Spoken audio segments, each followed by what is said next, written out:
ప్రతి వేడుక మర్చిపోలేని కానుక, ప్రతిసారి జ్ఞాపకాల ఝరి, ప్రతి మగువ షాపింగ్ వేదిక మైసూర్ శారీ ఉద్యోగ్. తప్పమ్మా, ఇంత చిన్న వయసులో ఇల్లు వదిలి పారిపోవడం చాలా తప్పు. ఏంటి సార్ మీరు? మీ వయసు ఏంటి, దాని వయసు ఏంటి? పాపం పసిపిల్ల కదా. పసిపిల్ల అంటే వయసు రాలేదా ఏంటి? ఓనీ వేసింది కనుక ఇల్లు మాత్రమే కాదు ఊరే దాటొస్తుంది.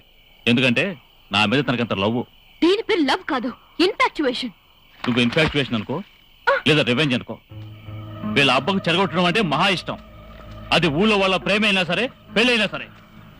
ఇప్పుడు ఫస్ట్ టైం వాడు కూతునే చెరగొట్టుకుపోతున్నాను, పెళ్లి కాకుండా కడుపు చేసి. అర్థం కాలేదా? పుస్తకాలు మోసే పాపతో సంఖ్యలో బిడ్డను మోయిస్తాను. మాలాంటి ప్రేమికుల్ని విడదీశానని సంతోషపడ్డారు చూడు, వాడు ఈ రోజు తలెత్తుకోలేక చావాలి. నేనున్నంత వరకు అది జరగదు. నువ్వేంటే ఆ రుద్రమూర్తికి సపోర్టా? అవునరా, సపోర్టే. మీలాంటి పోకరి విధవల నుంచి అమ్మాయిల్ని కాపాడడానికి ఊరికొక రుద్రమూర్తి కావాలరా. రేయ్, ప్రేమికుల్ని వేరు చేస్తున్నాడు అని అరుస్తున్నావే. కన్న తల్లి తండ్రి, తోడ పుట్టిన అన్న చెల్లెలు, ఇలా కుటుంబంలో అందరితో కలిసిమెలిసి ఉంటే ప్రేమనే పేరుతో ఒక అమ్మాయిని వేరు చేస్తున్నారే. ఇది ఏ విధంగా న్యాయం? నీది నిజమైన ప్రేమ అయితే ఎవరు ఎదురించినా పోరాడి కలవాలి. కేవలం జీతం కోసం మాత్రమే ఉద్యోగం చేయకుండా రిజిస్టర్ మ్యారేజ్కి వచ్చే ప్రతి ఆడపిల్ల జీవితం నాశనం కాకూడదని పోరాడుతున్నారే. అటువంటి ఆయనకి అవమానం జరగడానికి నేను ఒప్పుకోను. ఇప్పుడు నేను అర్థం చేసుకున్నావుగా, రామ వెళ్దా.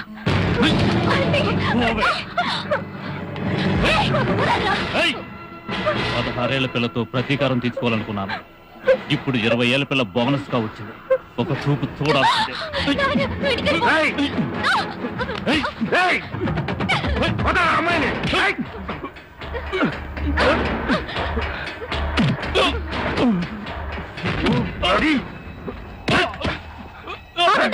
ఆగండి,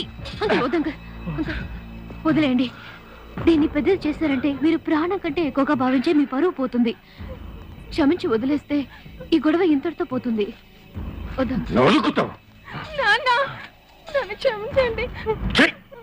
మీ జీవితం దారబోసి ఎందరో అమ్మాయిల జీవితాల్ని కాపాడారు.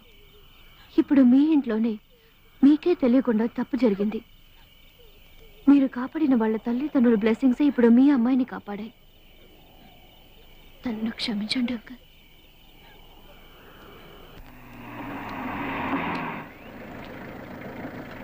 నా రాజీనామా లెటర్ నేను కలెక్టర్తో ఫోన్లో మాట్లాడతాను. ఏమిటండి ఇది? నేను రాజీనామా చేసింది ఇన్నాళ్ళు నేను చేసిన తప్పుకి ప్రాయశ్చిత్తం చేసుకుందామని.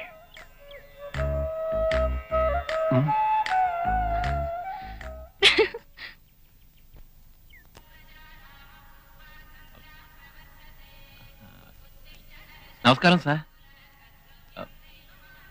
హలో, గుడ్ మార్నింగ్ తాత. ఎలా ఉన్నారు? ఓ, చదివేదేంటి హిందువా? చదివేవాడు కూడా హిందువే. ఆంటీ ఆంటీ ఆంటీ, అరే రే, ఇది పట్టుకోండి తాత. ఏంటి ఆంటీ, ఇంత లక్షణంగా ఉన్న మీ మొహంలో బొట్టు లేదేంటి? పెట్టుకోలేదా? బొట్టు పెట్టుకోండి. తీసుకోండి ఆంటీ. ఇప్పుడు మహాలక్ష్మిలా ఉన్నారు. నేను సుంఠని వచ్చిన పనేంటో మర్చిపోయాను. వీణాను కష్టపడి బాగు చేసి తీసుకొచ్చాను. సరిగ్గా ఉందో లేదో మీరే వాయించి చూసుకోండి.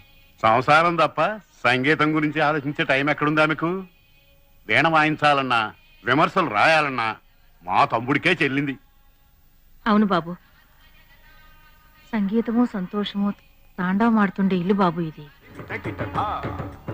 సంగీత కచేరీలు చేసే వాళ్ళందరూ ఆయన విమర్శలో వాళ్ళని మెచ్చుకుంటూ రాశారంటే అదే తమ సంగీత జీవితానికి ఆఖరి మెట్టుగా భావించేవారు.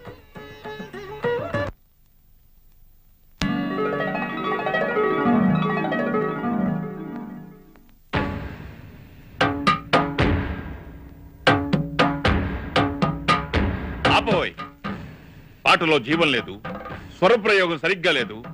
నిన్ను నువ్వు చంపుకో, నిన్ను ఎవ్వరూ అడగరు. కానీ సంగీతాన్ని చంపొద్దు.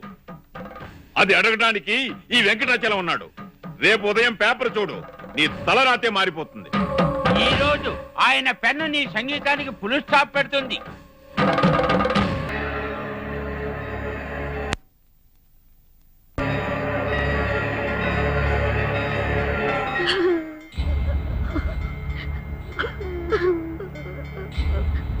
ఓరి పడవ, ఎంత పని చేసేవారు ఇన్నాళ్ళు.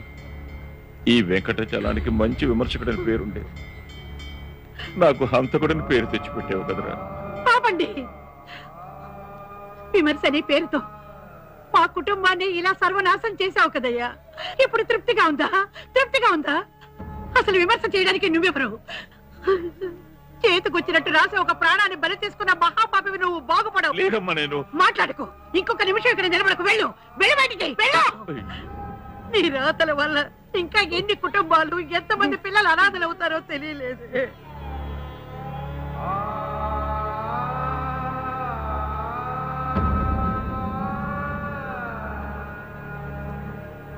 తన వల్ల ఒక కుటుంబానికి ద్రోహం జరిగిందనే బాధలోంచి ఈ రోజు వరకు బయటపడలేక అనుక్షణం చిత్రవద అనుభవిస్తున్నారు బాబు.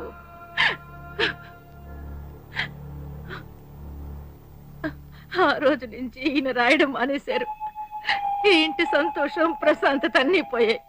ఆంటీ, మీలా సంప్రదాయం ఆచారం ఉన్నవాళ్ళు ఎవరినైనా వాకిట్లోంచి మాట్లాడి పంపించేస్తారు. కానీ రౌడీగా పరిచయమైన నన్ను మీలో ఒకటిగా భావించి మీ బాధ నాతో పంచుకున్నారు. ఇక మీద మీ సంతోషమే నా సంతోషం. అవును, ఇప్పుడు ఆవిడెక్కడ ఉన్నారు? నా మనవడు కృష్ణకు పెళ్లి జరిగి పిల్లలు పుట్టి ఉయ్యాల కట్టడానికి ఆ తల్లి అనుగ్రహించింది. నువ్వేదో సంబంధం చూసావు, కానీ ఆ అమ్మాయికి అదృష్టం లేదు. మేము వేరే అమ్మాయిని చూసాం. అవును, మేము వేరే అమ్మాయిని చూసాం. అత్తయ్య, వేరే అమ్మాయి అన్నారు. ఎవరు అమ్మాయి? అదిగో ఆ అమ్మాయే. అలాగా, మేం కూడా ఆ అమ్మాయి అనుకున్నాం.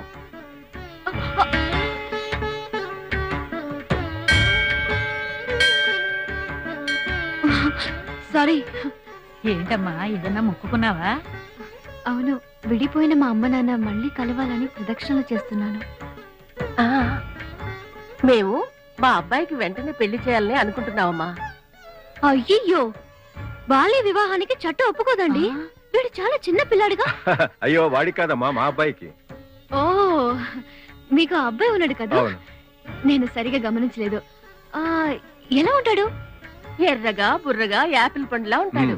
పెళ్లి చూపులకు వెళ్తే ఆ అమ్మాయి కూడా వద్దని చెప్పిందే. ఆ భయా? నన్నేం చేయమంటారు? అది వాడికి నిన్నిచ్చి చేద్దాం అనుకుంటున్నాం. కృష్ణ, అదేనమ్మా వాడి పేరు. నేను దేవుణ్ణి తలుచుకున్నాను. ఏంటండి మీరు చిన్న పిల్లను నాతో ఇవన్నీ మాట్లాడుతున్నారు? పెద్దవాళ్ళతోనే మాట్లాడాలి. నువ్వు ఒప్పుకుంటేనే కదమ్మా మీ నాన్నతో మాట్లాడటం. ఆయన అసలే తలతెక్క మనిషి. ఏమ్మా, వేళతో మాట్లాడేంటి నీకు? డాడీ, పెళ్లి విషయాలు నీతో ఏదో మాట్లాడాలట. నా పెళ్లి గురించి మాట్లాడడానికి వీళ్ళెవరు? ఇంతకు ముందు చెడగొట్టింది కూడా వీళ్ళే కదా. నీ పెళ్లి కాదు, నా పెళ్లి గురించి డాడీ. నీ పెళ్లి గురించి మాట్లాడడానికి వాళ్ళకేమిటి అవసరం? ఏంటండి ఇది? పాతవన్నీ ఇంకా మనసులో పెట్టుకుంటారు. నేనన్నీ మర్చిపోయాను మీ అమ్మాయి కోసం. మీ అమ్మాయి మా ఇంటి కోడలుగా రావాలి. స్టూపిడ్ ఫెలోస్, నా కూతురు పెళ్లి గురించి ఎన్నెన్ని కలలు కంటున్నానో మీకేం తెలుసు? మీ వెధవ కుటుంబంతో సంబంధమా? అబ్బా, నా కూతురు అందం ఏమిటి, తెలివేమిటి, చీకేసిన మామిడి టెంకలా దరిద్రంగా ఉంటే వీడు కొడుకునా నా అల్లుడుగా చేసుకునేది? డాడీ, పాడైపోయిన మృదంగాలకి వైలెన్స్ కి మాట్లేసేవాడా నా అల్లుడు? ఆపండి. అమ్మాయి, నీకు పేరైతో చెప్పి పెళ్లి కొడుకును కుదిర్చానమ్మా. ఫోటో కూడా తీసుకొచ్చాను, చూడు. అంకుల్, ఏంటిది గోలా? నువ్వెవరు నా పెళ్లి గురించి మాట్లాడడానికి?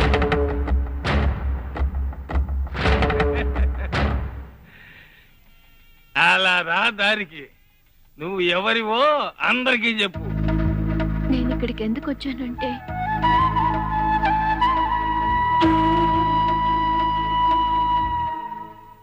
మీ అంతటా మీరే నన్ను కోడలుగా స్వీకరించాలని ఇలా చేశాను. Sorry uncle.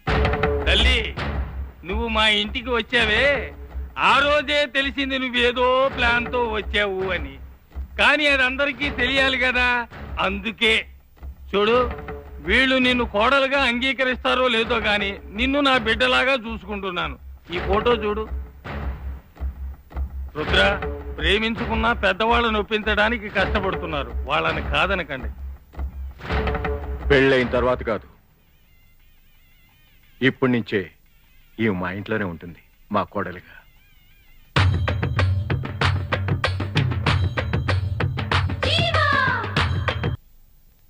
అరే రామయ్యా,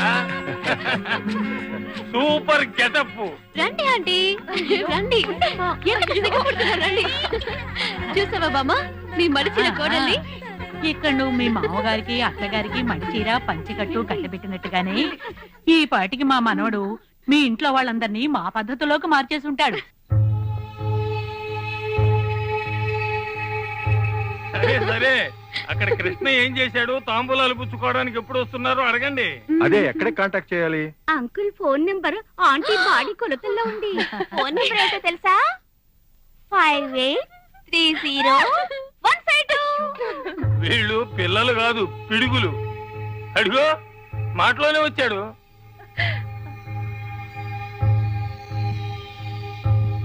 రేయ్, మీ నాన్న నీకు కరెక్ట్ గానే పేరు పెట్టాడు రా కృష్ణ అని. ఆ కృష్ణుడు గోకులంలో చేరి వెన్నను దొంగిలించాడు. నువ్వు అగ్రహారంలో చేరి వెన్న లాంటి కన్ని పిల్లనే దొంగిలించుకొచ్చావు కదరా కృష్ణ. నీకు నచ్చిన అమ్మాయే మాకు నచ్చిందిరా. ఈ కాలం పిల్లలు ఎలా ప్రవర్తించకూడదో నేను ఎంతో మందికి సలహా ఇచ్చాను. కానీ ఇలా ప్రవర్తిస్తే పెద్దవాళ్ళకు నచ్చుతుందని నువ్వు నిరూపించావు. నేను తొందరపడి ఉద్యోగం రిజైన్ చేశాను. లేదంటే అక్కడికొచ్చే జంటలందరికీ దొంగతనంగా పెద్దవాళ్ళకి తెలియకుండా పెళ్లిళ్లు చేసుకోకండి, మా అబ్బాయి చేసినట్టు వాళ్ళని ఒప్పించి పెళ్లి చేసుకోండి అని సలహా ఇచ్చి ఉండేవాడిని. ఏంటయ్యా కృష్ణ సైలెంట్ గా ఉన్నావు? అదే నువ్వు పంపించిన అమ్మాయి మమ్మల్ని అందరినీ మోసం చేసి మీ నాన్ననే ఒప్పుకునేలా చేసింది కదా. ఇంకా ఎందుకు నటిస్తావు? ఇక మీద మేమెవరూ మోసపోము. మోసపోయింది మీరెవరూ కాదు, నేనే. ఏమంటున్నావు? అంతా మన చేయి దాటిపోయిందని చెప్తున్నాను. మీ కుటుంబానికి దగ్గర కావడానికి ఎంతో ప్రయత్నించాను. చివరిగా మీ నాన్నని సంతోష పెట్టడానికి ఆయన వల్ల బలైపోయిన కుటుంబంతో మాట్లాడడానికి వెళ్ళాను. బాబు, మీ నాన్నగారి ఆత్మ స్వర్గంలో సంతోషిస్తూ ఉంటుంది. చాలా సంతోషం అమ్మా, వస్తాను.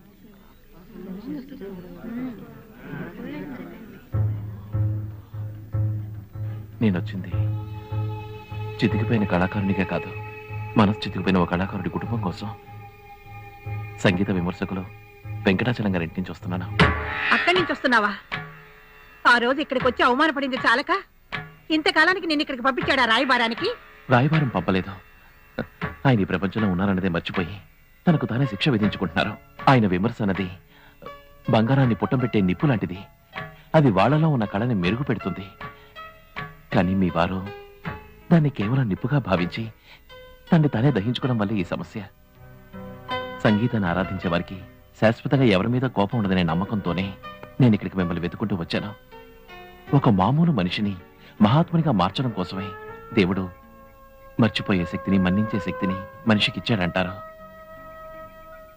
గానానికి శిలలు కరిగిపోయినట్టు నా మాటలు విని విని ఆవిడ మనసు కొంచెం కొంచెంగా మారింది. ఇప్పుడు నేనేం చేయాలి? అమ్మా, మీరు ఒకే ఒక్కసారి వాళ్ళ ఇంటికి రావాలి. ఆయన్ని క్షమించారని చెప్పాలి. ఆయన్ని మామూలు మనిషిని చేయాలి. ఆయన కోసం కాకపోయినా ఒక గొప్ప కళాకారుడు సంతోషం కోసం నువ్వు పడే తాపత్రయం చూసి నీ కోసం వస్తాను బాబు. ఆవిడొస్తానని అనగానే నేను పడ్డ సంతోషం అంతా ఇంత కాదు. నేను మాత్రం సంతోషపడలేదు, మీ కుటుంబం అంతా సంతోషపడింది. మీ ఇంటికి అల్లుండి కాబోతున్నాననే సంతోషంలో నేను ఉన్నప్పుడు వాళ్ళు వచ్చేసారు. రండి రండి, మీరు వస్తున్నారన్న సంతోషంలో ఉదయం నుంచి వీళ్ళందరూ ఎదురు చూస్తున్నారు.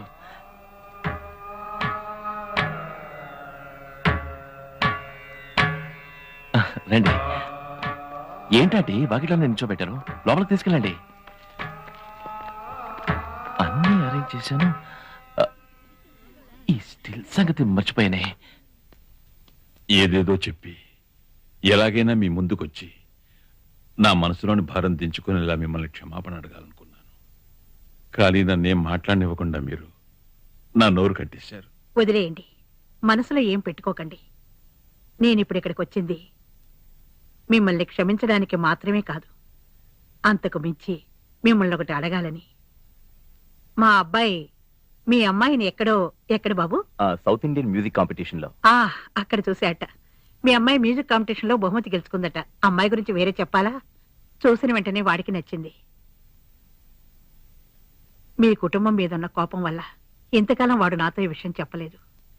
వాళ్ళ నాన్నగారి లక్ష్యాన్ని, నా ఆశను నెరవేర్చిన మా అబ్బాయి కోరికను నేను నెరవేర్చక తప్పదుగా. అందుకే అన్నీ మర్చిపోయి ఇక్కడికొచ్చాను. ఎలా మీరు మీ అబ్బాయి ఆశపడేది నెరవేర్చాలనుకుంటున్నారు, అదే విధంగా మీ అబ్బాయి ఆశపడేది నెరవేర్చవలసిన బాధ్యత నాకు ఉంది. మీ కుటుంబానికి నేను చేసిన పాపానికి ప్రాయశ్చిత్తం ఇంతకంటే ఏం చేయగలను చెప్పండి? స్టిల్ సర్దిపోవాలి చెప్తున్నాను. మా అమ్మాయి గాయత్రి, సారీ, మీ ఇంటి కోడలు. రా బాబు, మా ఇంట్లో జరిగే శుభకార్యాన్ని నువ్వే బాబు. మా అమ్మాయి నిశ్చితార్థం నీ ముందు జరగటమే న్యాయంగా ఉంటుంది. రా బాబు.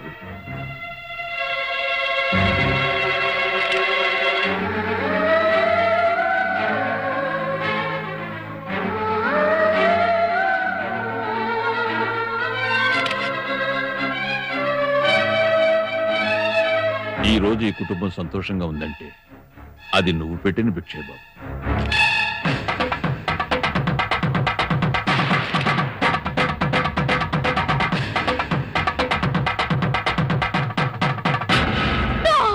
వీల్లేదు, నేను దీనికి ఒప్పుకోను. నువ్వెలా నాకు ఈ మాట చెప్పగలుగుతున్నావు కృష్ణ? ఎవరిని అడిగి అక్కడ నాకు మరొకరిని నిశ్చయం చేశారు? ఎందుకు నువ్వు అక్కడికి వెళ్ళింది? అంకుల్, వెంటనే మా ఇద్దరి పెళ్లికి ఏర్పాటు చేయండి. నేను ఇక ముందు ఇల్లు వదిలి వెళ్ళను. నువ్వు చెప్పటం కాదమ్మా, నేనే నిర్ణయించాను. వచ్చే ముహూర్తానికే పెళ్లి. పెళ్లి కూతురే ఇక్కడుంటే అడ్డే ఉంది. పెళ్లి కొడుకు అక్కడున్నాడుగా. పెళ్లి కొడుకుని నువ్వే నిర్ణయించావా? మా అమ్మ నాన్న మనసులో స్థానం సంపాదించడం కోసం ఇంతకు ముందే నీ మనసులో ఉన్న ప్రేమని విసిరి పారేసావా? విసిరే లేదు, సమాధి చేశాను. నువ్వు త్యాగమని పేరు తెచ్చుకోవటానికి ఆ అమ్మాయి జీవితం బలి చేస్తావా? లేదు నాన్న, ద్రోహి అన్న పేరు తెచ్చుకుని మళ్ళీ ఆ కుటుంబాన్ని కష్టపెట్టదలుచుకోలేదు. ఇలా చూడు, మనం అనుకున్నట్టుగానే మీ కుటుంబమే నన్ను కోడలిగా స్వీకరించింది. ఈ టైంలో మళ్ళీ గాయత్రి, వీళ్ళు నిన్ను మంచి కోడలుగా చూస్తున్నారు, కానీ మీ ఇంట్లో నన్ను ఒక మంచి మనిషిగా చూస్తున్నారు. ఇంతవరకు మీ నాన్న మొహంలో అంత సంతోషాన్ని మీరెవరూ చూస్తుంటారు, కానీ నేను చూశాను. నువ్వు వచ్చి చూసావంటే నీ మనసు ఖచ్చితంగా మారుతుంది. మారదు, నా మనసు మారదు.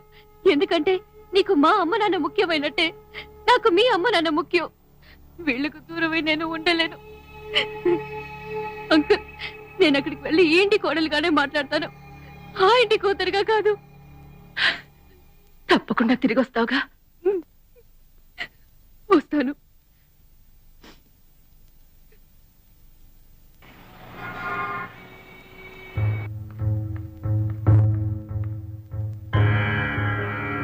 రామ గాయత్రి, నీ పెళ్లి వల్ల ఈ ఇల్లు ఎంత కలకలాడుతుందో చూసావా?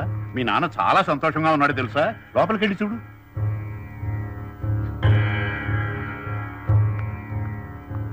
నాన్నా, అమ్మా, తల్లిదండ్రులు చేసిన పాపపుణ్యాలు పిల్లలకు చేరుతాయని చెప్తారు. నిన్ను కన్నందుకు ఒక కుటుంబానికి నేను చేసిన పాపం నుంచి విముక్తి పొందాను. అందుకు నీకు కృతజ్ఞుణ్ణి. ఈ తల్లిని ఆశీర్వదించు. లేవండి, లేవండి. గాయత్రి, ఇప్పుడు నేను కాళ్ళకి నమస్కరించింది నా కూతురు కదమ్మా, నన్ను కన్న తల్లికి. అవునమ్మా, ఇప్పుడు నేను పునర్జన్మ ఎత్తాను నీ వల్ల. మీ అమ్మ కూడా అంది, ఏమండి అమ్మాయితో ఒక మాట కూడా చెప్పకుండా నిశ్చితార్థం చేసేమే అని. అందుకు నేను అన్నాను, నా సంతోషమే తన సంతోషం, నా మాట వేరు కాదు తన మాట వేరు కాదు అని. ఏమ్మా, నేను చెప్పినట్లు తప్పులేదు.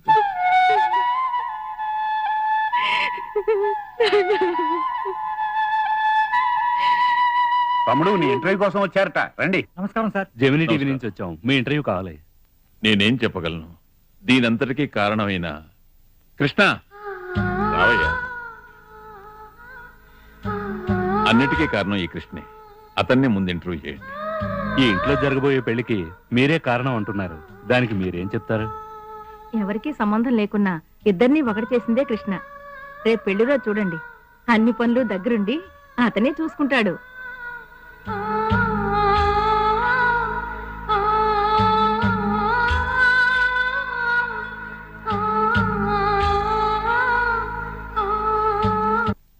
అందరికీ నా నమస్కారం.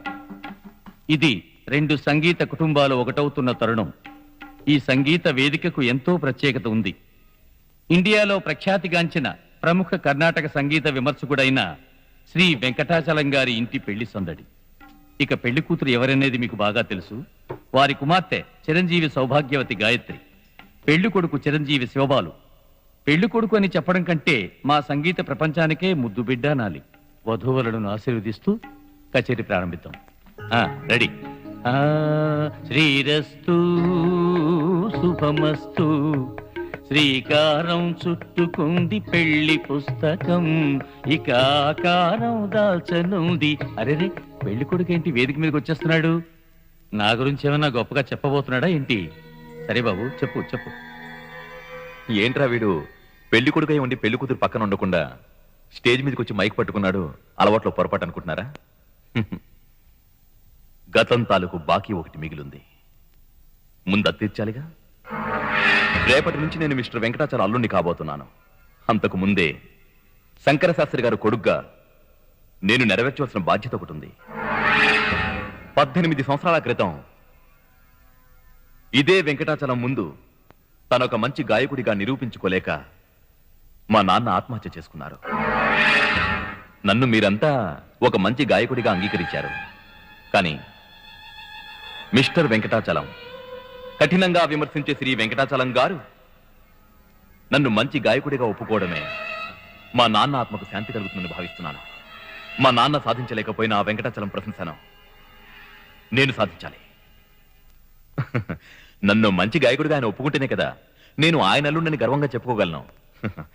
నన్ను మంచి గాయకుడిగా ఒప్పుకునే వరకు ఆయన కూతురి మెళ్ళలో నేను తాళి కట్టను. కన్న కూతురి పెళ్లి సమస్య అవుతుందని తన పద్ధతిని మార్చుకోరు. వెంకటాచలం కదా, నా పాట మీదే ఆమె జీవితం ఆధారపడి ఉంది.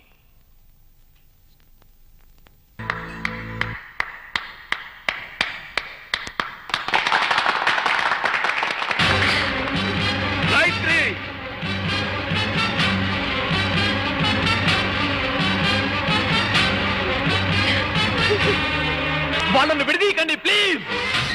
సంగీతంలో ఒక చిన్న తప్పును కూడా ఓర్చుకోలేని మీరు వాళ్ళని విడదీశారంటే మీరు మీ మనస్సాక్షికి ద్రోహం చేసిన వాళ్ళు అవుతారు.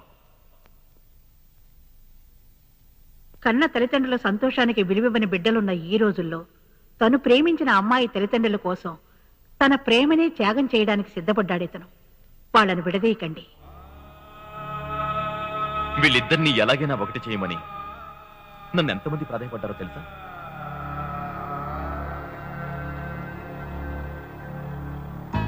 నేను పుట్టినప్పటి నుంచి దేనికోసం ఎవరి కోసం ఏది అడిగింది లేదు. మీ అమ్మాయి కోసం మొట్టమొదటిసారిగా అతన్ని అర్థించాను. 20 ఏళ్ల క్రితం విడిపోయిన నా భార్య బిడ్డ తిరిగి రావడానికి కారణమే మీ అమ్మాయి. ఈ అమ్మాయి మీద నాకే ఇంత మమకారం ఉంటే ప్రేమించిన కృష్ణకి ఎంత ఉండాలి? టీనేజ్ లో అందరూ లవ్ ని క్రాస్ చేసిన వాళ్లే. ఆ లవర్స్ లో ఏ ఒక్కరికైనా మంచి జీవితం దొరికిందంటే వాళ్ళ లవ్ ని కలగానుకుని మర్చిపోతారు. వీళ్ళు కూడా అటువంటి వాళ్ళ అవునా కాదని తెలుసుకోవడానికే ఇలా చేశాను. కానీ వీళ్ళు నిజమైన లవర్స్ అని ప్రూవ్ చేసుకున్నారు. ఇంకా ఏమిటి ఆలోచిస్తున్నారు? ఇంతకు ముందో తప్పు చేసి 20 ఏళ్లుగా నేను అనుభవించిన బాధ చాలక ఇప్పుడు మిమ్మల్ని విడతీసి మరో తప్పు చేయలేను. లేదు, ఇంకొక నిమిషం కూడా మీ జోడీ విడిపోవడానికి వీల్లేదు. అవును, జరగడానికి వీల్లేదు. ఓయ్, ఇంటికి పెద్దలుడివి, నువ్వు లేకుండా గాయత్రికి పెళ్ళైపోయింది తెలుసా? ఏంటి, గాయత్రికి పెళ్ళైపోయిందా? వారి అబ్బా కలవకూడి జోడి కలిసిపోయిందా? తుంటాయ్ జోడి మాత్రమే కాదు, బాడీ కూడా ఒకటైపోయి ఉంటుంది. శోభనానికి ముహూర్తం కూడా మేమే పెట్టాం తెలుసా?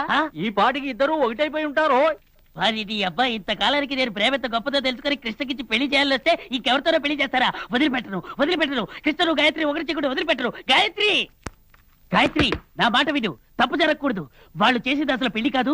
నేను కృష్ణనే చేసుకుంటారని తెగించి బయటకు వచ్చి నీకు కృష్ణనిచ్చి నేను పెళ్లి చేస్తాను. గాయత్రి, కాశీకి పోయావు, ఇంటి దరిద్రం వదిలింది అనుకుంటే మళ్ళీ తగలడి చచ్చావు. నీకు ఆవేశం ఎక్కువ, ఆలోచన తక్కువ. లోపల ఎవరున్నారు తెలుసా? ఎవరు?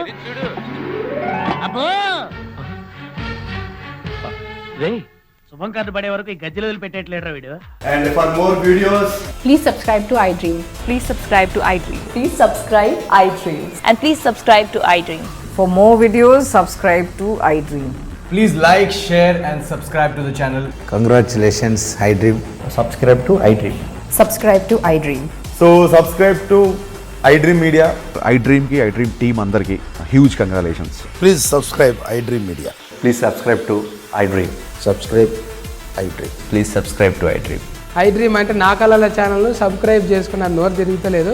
మీరైతే గంట గుర్తు కొట్టండి. For more such videos, please subscribe to iDream.